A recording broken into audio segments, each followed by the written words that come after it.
ሰላም ውድና የተከበራችሁ የሄለን ዩቲዩብ ተከታታዮች ሁላችሁም ላይክ፣ ሼር፣ ሰብስክራይብ እያደረጋችሁ ተከታተሉኝ። ዳጣ ድራማ ክፍል 32ን ይዤላችሁ ከች ብያለሁ። እንግዲህ ዳጣ እህቷ አብይ ማለት ነው ልትመርዛት ነበረ፣ ግን ያው አልተሳካላትም። ያው የመረዘቻት ውሃን ነው ማለት ነው። መዛም የተነሳ አብይ እንደሆነች የመረዘችው እነማን ናቸው እስካሁን ያልተኙት አላት። ወይዘሮ ማርታን አቶ ደረጀ አብይና ዳጣ ናቸው ያልተኙት፣ ምን እያደረጉ ነው ብሎ ጠየቃት። ወይዘሮ ማርታን በጣም አዝናለች። በጣም አዝነዋ ሁልጊዜም ጥፋቷን የአብይን ጥፋት ሁልጊዜ ሲሸፋፈንላት ነበረ። አሁን ግን ሁለቱም ወራትም እርምጃቸውን ሊወስዱ ነው። ከዛ ደረጀ አብይ ናት ያደረገችው ምኑን መርዙን? አዎ አብይ ነች። ምን ብሎ አቶ ደረጀ የተነሳ። እናትየዋ ግን በጣም አዝነዋል። እናትየዋ በጣም ያሳዝናሉ። ወይዘሮ ማርታ የእናት ጉርማ ሞገስ ያላቸው ደስ የሚሉ እናት፣ ሁሉንም ነገር በእርጋታ የሚያስቡ ናቸው። አቶ ደረጀ እንዴት አወቅሽ? እንዴት ሊሆን ይችላል? ስታወራ ሰምተሻት ነው ወይ? እርግጠኛ መሆኑን ባልሆንም አነጋገሯ እንደሰማሁት እሷ ትመስለኛለች። እንዴት? ለምን? አስረጅኛ ማርቴ፣ እንዴት ይሄን ነገር ታደርጋለች? ከዛ ማርታም ተነስታ ደር የተረጋጋ፣ ይህንን ነገር በጥንቃቄ ነው መያዝ ያለብን። ማርታ አንቺስ ምንድን ነው የምትይው? ምንድን ነው የምትጠብቂው? ልጃችን እኮ አተናት ነበረ። ደሬ ይህን ቤተሰብ ያቆየነው በፍቅር ነው። ችግር ሳይገጥመን ቀርቶ አይደለም፣ ግን ሁሉንም ነገር ረጋ ብለን ነገሮችን በመወያየት ስለምንፈታ ነው። አሁንም መቀጠል ያለበት እንደዛው ነው። የሚም ከሆነች ለምን እንደዚህ እንዳደረገች በደንብ አጣርተን መቀጣት ካለባት ትቀጣለች። ሌላ ሰው ከሆነ ማድረግ ያለብን ነገር እናደርጋለን። ማርታ ከቢ ውጪ ይህንን ውጪ ከሷ ውጪ ማንም አያደርገውም። አድርገውም ከሆነ እንደ ዶሮ ነው ዘግዝቄ የምበልታት የማርዳት እያሉ ነው። አድርገውም ከሆነም መጀመሪያ ማረጋገጥ አለብን። አንቺ ተኝ እንደተነጋገርነው ጠዋት ቁጭ አድርገን ማን እንዳደረገው እንነጋገራለን። አዎ ሁሉንም ነገር እንነግራቸዋለን። እባክህ ተረጋጋ ብላ ወይዘሮ ማርታም አቶ ደረጀን አረጋግታ እሺ በለኝ። አቶ ደረጀም በጣም ተናዶ ደርዬ ተረጋጋና እባክህ ተኛ፣ እኔም እኮ ተጨንቄያለሁ። በዛ ላይ ራሴን በጣም አሞኛል እና ግድ የለህም ተኛ። ከዛ አቶ ደረጀን በጣም ስሜታዊ ሆኖ ነበረ። አንቺም ተኝ እሺ ብለው ተኙ ማለት ነው። እንግዲህ የአብይ ስራ በጣም የሚከብድና የሚዘገንን ነው። አቶ ደረጀም እንግዲህ አብይ ያደረገችው ለውሃ ሳይሆን ለዳጣ እንደሆነ በጣም በግልጽ ገብቶታል ማለት ነው። ወይዘሮ ማርታ ግን ይሄንን አላወቁም። እኔ ግን አቶ ደረጀ ገብቷቸዋል ዳጣን ለመግደል እንደሆነ ይሄንን ሁሉ ያደረገችው። አዛም ሁሉም ሰብሰብ ብለው እየተነጋገሩበት ነው። እንደማየ ቆይ ቁርሱስ ስትል ውሃዬ ቁርስ ይመጣል። ከዛ በፊት ግን እኔና አባታችሁ የምንነገራችሁ ነገር አለ እና እማዬ እኔ ልሂድ እንዴ ከሄድሽማ ቁርስ በልተሽ ነው የምትሄጂው። እንደውም እማዬ እኔ እኮ አሞኛል፣ ስለዚህ ክፍሌ እዛ ምግቡ ይምጣልኝ፣ ቁጭ በይ አትሄጂም ብላት ወይዘሮ ማርታም ውሃዬን ቁጭ አረገቻት። ደሬ ከዛም ሁሉም ፈሩ፣ ሁሉም ተፋጠጡ። ከዛም እንግዲህ አውቀው እዚህ ቤት ይውላችሁ፣ እዚህ ቤት ካሜራ አለ። ማን ይህንን ማን ያደረገው? ይውላችሁ አንድ ታማኝ ልጅ ነበረ፣ ሁሉም ሰው ያከብረዋል። እሱ የሚናገረው ነገር ሁሉ እውነት ነው። ይህንን ደግሞ ራሱም ያውቀዋል።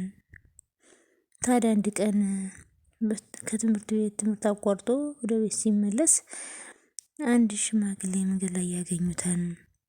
ማነው አባዬ? ስሙ ማነው አለችው ቸኮሌ። ውሃዬ አባትሽ እኮ ታሪክ እየነገረ ነው። እስኪ ዝም ብለሽ አዳምጪ። እሺ እና ሽማግሌም ምን ነው ልጅ ዛሬ ትምህርት የለም ወይ ብሎ ይጠይቁታል።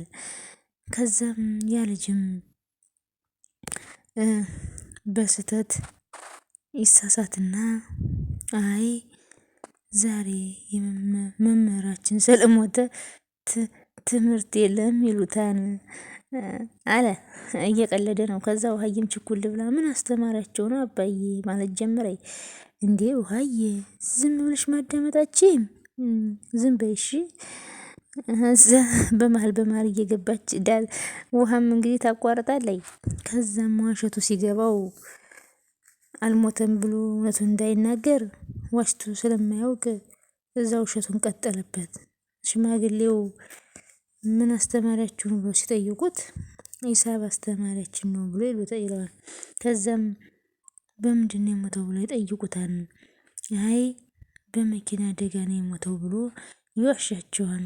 ከዛም ሽማግሌው አዝነው ይሄዳሉ። እውነት መስሏቸው የወጣትም በመዋሸት ተጸጽቶ ይሄዳል። እኒህ ሽማግሌም እዛ ትምህርት ቤት ላይ በጥበቃነት ሰርተው ስለነበረ በመምህሩ ሞት አዝናቸው ሊገልጹ ይሄዳሉ። እዛም ሲሄዱ ትምህርት ቤት ሲደርሱ ተማሪዎቹ ሲወጡ ያገኛሉ። በተማሪዎቹም የሂሳብ መምህራቸው ሞቷል፣ የት ነው ቤቱን አሳዩኝና አፄን ልግለጽ ብሎ ይጠይቃሉ። የዛኔም ተማሪዎቹም የዛን ሰዓት ስለነበር የመምህራቸው መሞት የሰሙት ተያይዘው ማልቀስ ይጀምራሉ። በኋላም እዛው ትምህርት ቤት የምትማር የመምህሩ ልጅ ነበረችና ሄደው አባትሽ በመኪና አደጋ ሞተው ነው ይለዋታል። ልጅቷም የልብ ድካም ስለነበረባት እዛው ወድቃ ህይወቷ ያልፋል።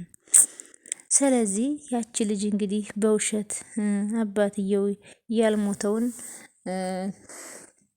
በድንጋጤ ያልሞተውን ሞተ ብለው የሰው ህይወት አልፏል ማለት ነው። እንግዲህ ያ መምህር አልሞተም፣ ግን በዛ ልጅ መዋሸት ምክንያት እንግዲህ ልጅቷ እውነት መስሏት ህይወቷ አልፏልና ታሳዝናለች። እና አብይም በጣም የምትዋሸው ነገር ብዙ ህይወት እንደሚያሳልፍ ነው የምታደርገው ነገር ማለት ነው። ከዛም ታማኝ መባሉን እንዳለማጣት የፈጠረው ውሸት ታማኝ ለመባል የፈጠረው ውሸት አድጋ የሰው ህይወት አጠፋች። ትንሿ ውሸት አድጋ ትልቅ ውሸትን ትወልዳለች። ምንም ነገር ቢሆን መራራም ቢሆን እውነትን መናገር ነው። እውነት ነው። እውነት ናት። እውነትን ስንናገር ቢበርም ውሸት ግን አንድ ቀን ቢደበቅ አንድ ቀን እውነቱ ይወጣና እንዋረዳለን። ውሸታም መሆን የለብንም እያሉ ነው አቶ ደረጃ። እውነት ነው፣ እኔም የምደግፈው ነው። ከዛ ሁሉም ወይዘሮ ማርታም እውነት ነው፣ ሁሉም በደንብ ሰሙ። ናታንም ዳጣም ሁሉም በደንብ ሰሙ። አብዬ ግን ውሸታም ስለሆነች አስመሳይ ስለሆነች ነገሯን ስለምታውቀው ዝም አለኝ። እውነት ምንም መራራ ብትሆን መነገር አለባት።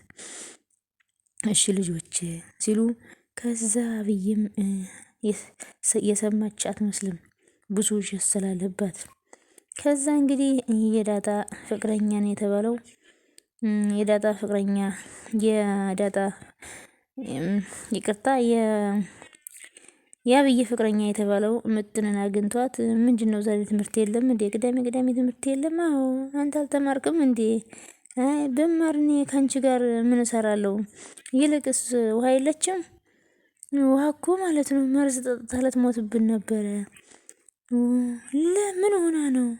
ኮካ መስሏት ጠጥታው እኮ ነው። አሁን ግድናለች። እሷ ልጠይቂያት እየሄድኩ ነው። አብረኸኝ አትሄድም? አይ ዳጣለች አልሄድም። ፈርተሃት ነው?